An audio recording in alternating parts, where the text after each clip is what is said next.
Hey, it's Jim again. Husky 562. To be continued. I ended up with a phone call in the middle of my video there, so I wasn't able to pause and resume.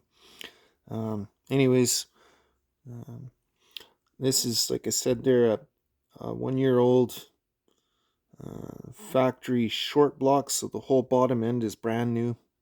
Crankcases, um, crankshaft, seals, crank bearings, conrod bearing, all that's new. I'm not sure how many hours this saw has on it in a year. It's an arborist saw, but it's not his primary saw. Um, but anyways, so um, he did think he had an air leak. Suspected it was a manifold boot. Replaced that. And pressure testing it and vac wouldn't hold either way. So the old squirty bottle came out, had a bunch of soap suds. You'll see that from the previous video. You can see this seal is shredded.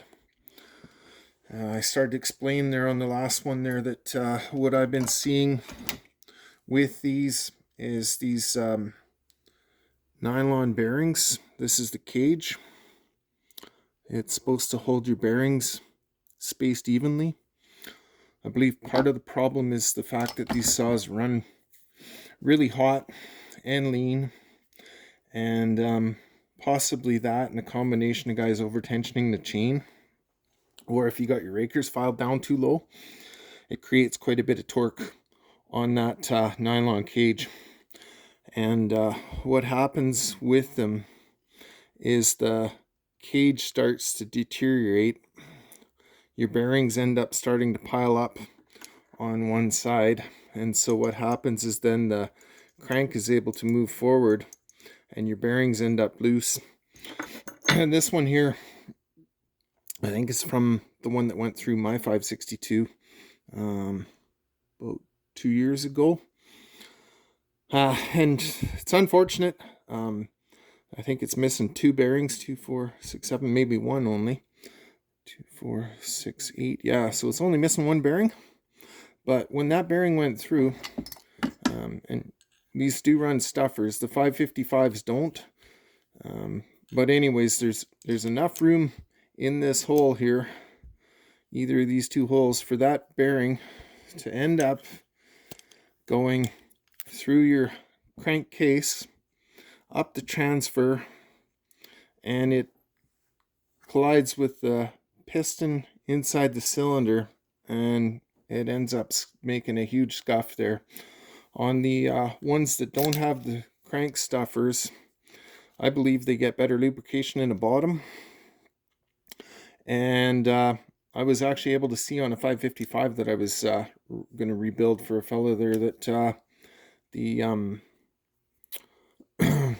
the cage, I could see from the inside of the crank when I was looking at it, when it was on the crankshaft.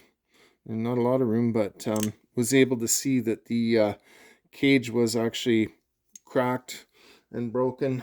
And if I'd have rebuilt that top end for him, then he would have ended up just having bearings spitting through it and losing the saw. So it's sitting as a part saw.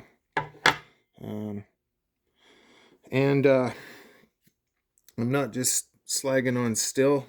To tell you the truth, on Husky, the Still is switched to this same type of cages in their newer saws. I ran into it in 461, 362s. Any of the newer stuff than that has them as well.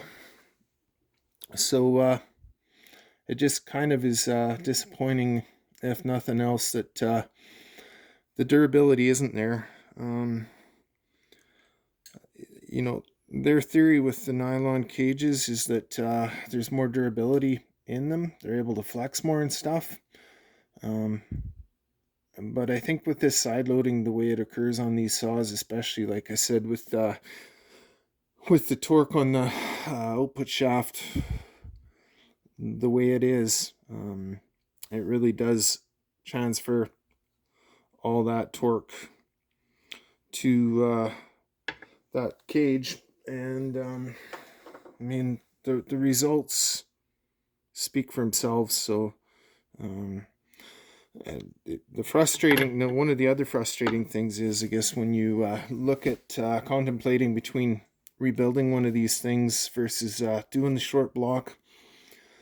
A lot of the bearings on them are kind of a proprietary shape. So the one on the flywheel side has kind of an extended flange on it.